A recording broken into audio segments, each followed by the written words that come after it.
เจ้าเด็ดหอยนี่สบายดีเด้อมียังซ่อมเสียงบ่สบายดีมียังเมื่อกี้ที่คือว่าได้ยินเสียงห้องเพลงอยู่อ๋อร้องเพลง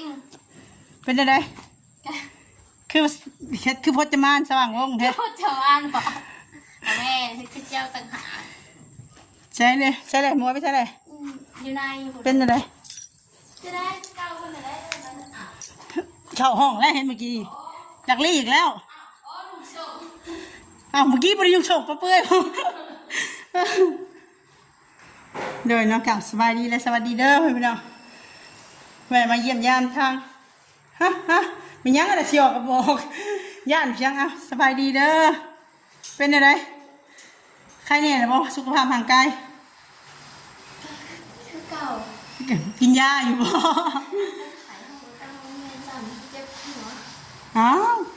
โทรศัพท์เขาบอกว่าไปบอกโทรศัพท์กันไหมเดี๋ยวเนาะพอดีมานั่นเวียนมาห้างลุงน้อยมันจะโทรหาแม่ป้าล่มเนาะก็เลยแวะมาเยี่ยมยามทางน้องมวยเลยโดยก็เป็นอะไรน้องมวยคือว่าเป็นวินเป็นยังบ่แม่ห้องลูกคือห้องเราซ้อนวนทางตอนนั้นแหละหรือว่าห้องลายตาหมักลายตาตลอดแล้วเจ้ากินยาตามที่แม่บอกอยู่บ่กิน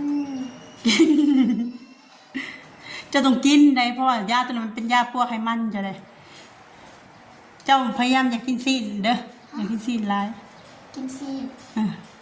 ซีนแบบเป็นซีนหมูซีนยังกันทำอย่ากินแต่ค่ะเดี๋ยวเป็นของมันนะคุณพ่อนะเพราะว่าแม่ยุเจ้าตัวจ่อยตัวน้อยแต่ว่าเจ้ามันแบบจะมีไขมันมันเป็นอุดตันเส้นเลือดนะมันยังอยู่ในเส้นเลือดเจ้าแหละแบบนี้มันอันตรายกับพี่แต่ว่าบ่อยากให้เจ้ากินของมันคันหลีกได้หลีกเด้อระวังการกินแต่ช่วงนี้ก็คือว่ามีเนื้อมีหนังขึ้นได้เลยคือหน้าตาสดใสขึ้นกว่าแต่เก่าเนาะตอนหน้าตาซีดสังเกตอยู่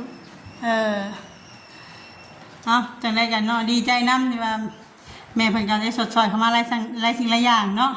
มื้อนี้ก็มาแสดงความยินดีทางน้องมวยเพิ่นก็ทั้งกะสกี้ก็เคยเป็นสะพานบุญในเพิ่นเนาะว่าเรื่องรถแดงก็ดีใจที่ได้เป็นสะพานบุญในเพิ่นแต่ว่าก็เคยล้มกับเพิ่นอยู่เรื่องเฮ็ดละหัวนี่เพิ่นก็ว่าสิให้ทั้งแม่ลานี่เฮ็ดทางศาลานี่แหละพ่อพี่น้องก็บ่ฮู้ว่าเพิ่นเป็นหยังเนาะเพิ่นบ่สบายบ่หรือว่าได้ก็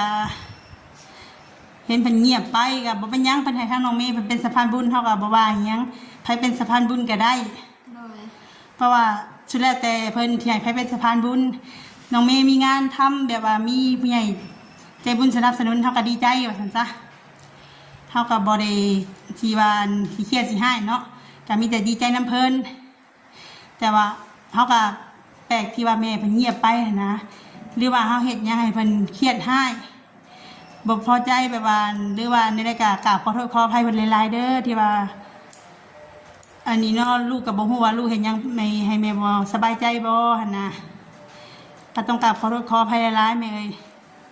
ถ้าว่ามีจะได้แนะนำลูกก็แนะนำได้ลูกก็พร้อมที่ให้ฟังแล้วก็ให้แม่แนะนำตีเตือนโดยก็เห็นแม่เงียบไปเนาะก็คือว่าทางศาลานี่เห็นยังให้เพิ่นบ่สบายใจบ่น่ะคิดรถก็ยังคิดแบบว่าคือว่าร่วมกันดีๆหั่นน่ะแล้วอยู่ดีเพิ่นก็เงียบไปทางเฮาก็หรือว่าเฮาบ่ได้มาอัปเดตทางน้องมวยเพิ่นบ่เลยทางน้องมวยเพิ่นก็เฮาเคยมาอัปเดตแล้วมื้อนั้นก็เพิ่นเป็นบ่สะดวกอย่างเงี้ยนะทางสลักก็ฟ้าไปนี่ก็เลยบ่ได้อัปเดตเพิ่นหน่อยมาเยี่ยมเพิ่นอยู่แต่ว่าบ่ได้ถ่ายคลิป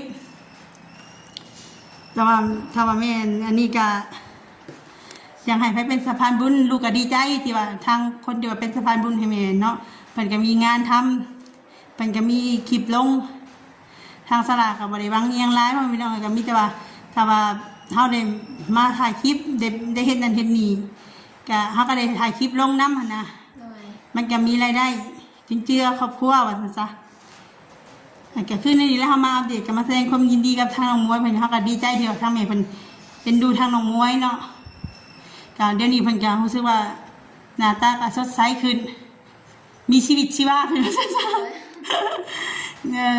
ตะกี้แบบว่าเพิ่นก็แบบบ่ค่อยหน้าตาแบบซีดเซียวบ่มีเนาะคือแบบบ่มีเลือดบ่มีหยังนี่หั่นน่ะ เนาะก็เดี๋ยวนี้เพิ่นก็ไข้แน่แล้วก็ดีใจนำ โดย ก็ทำดีต่อไปน้องไว้เอ้ย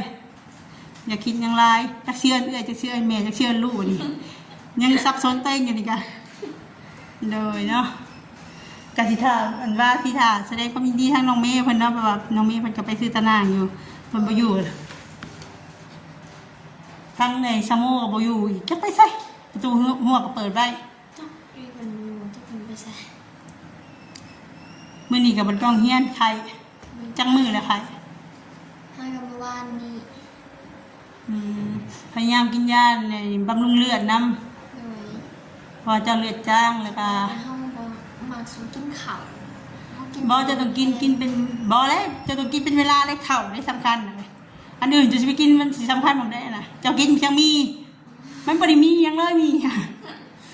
มีมันบ่ได้เฮ็ดให้เจ้ามันอันนี้ได้มันเจ้าแห้งเลือดจ้างแล้วไปกินมีตื่มแห้งกระเต็กแล้วพยายามกินข้าวได้กินคำ2คำก็ถือว่าเฮาได้กินน่ะนะแล้วพยายามพักผ่อนหลายๆ โดย แล้วก็บ่ต้องคิดอย่างไรมีแต่อยากบอกเจ้าเท่านั้นแหละให้เจ้าพยายามรักษาตัวเองถ้าว่ามือใดบ่สบายใจก็ไปดินน้ำมูน้ำคู โดย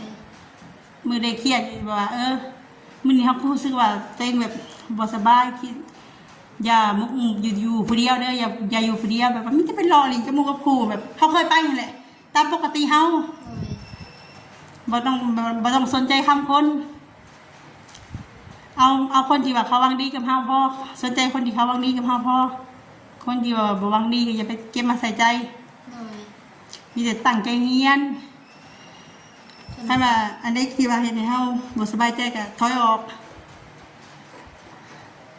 หมู่คู่ก็มีนี่นะผู้ฮักเฮาก็มีผู้สั่งเฮาก็หลาย แม่นเลย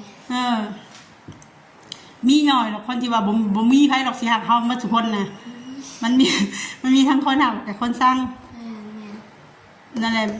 ก็คือคำว่าถูกอย่าไปเล่าเศร้าอย่าไปนี่ให้เขาฟังเข้าใจแล้วมีหยังก็เก็บไว้แล้วก็ถึงว่าเฮาอ่านเล่าสู่ใครฟังบ่ได้ก็เฮาต้องเบิ่งคนจะพักก่อนคนเฮาฮู้นะบ่ฮู้ใจฮู้นิสัยบ่ฮู้สันดาน แม่น คนเฮาบางทีบางคนอาจสิเว้านัวหัวม่วนปากหวานกลนเปรี้ยวก็มีมันมีหลายประเภทคนเฮาอ่ะเจ้าอย่าเห็นว่าเขาเว้าดีนำเฮาเขาเว้าม่วนนำเฮา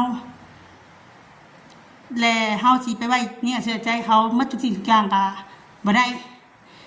เฮาไว้ใจครึ่งหนึงเป้าไว้ครึ่งหนึงซะอย่าทุ่มเทจนเกินไป โดย บัดนี้เดี๋ยวมาสิผิดหวังหมู่คู่ก็นอกขนาดเนี้ยพี่น้องยังหารักกันได้ แม่นแม่น คิดเอาแต่สำนั้นแหละแต่สำหรับหมู่คู่นี่มีหมู่ได้แต่ว่ามีก็อย่าเสียใจจนเกินไปเพื่อนกินหาง่ายเพื่อนตายหายาก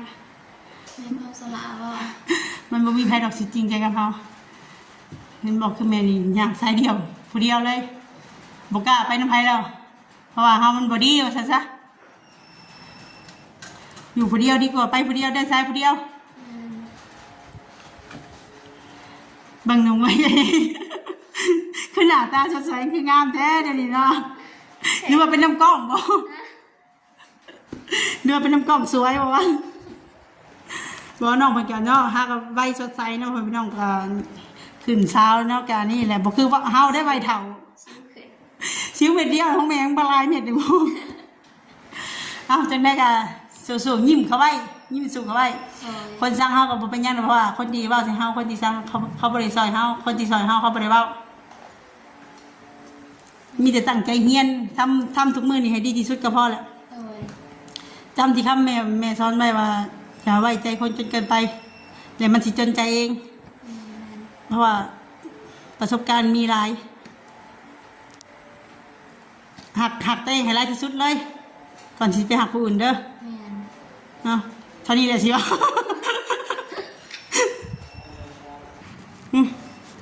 แสดงแม่เมื่อกันได้อมวย โอเค สบายดี โดยสบายดี โดยน้องมันนี่ก็แวะมาเยี่ยมยาม เดี๋ยวจะไปหลินทางเทนนองสบก่อนโดยน้องพ่อพี่น้องโอเคสำหรับคลิปนี้ก็จะขอจบคลิปแล้วพ่อพี่น้อง ไว้พบกันคลิปหน้าสำหรับคลิปนี้ก็ขอกล่าวคำว่าสบายดี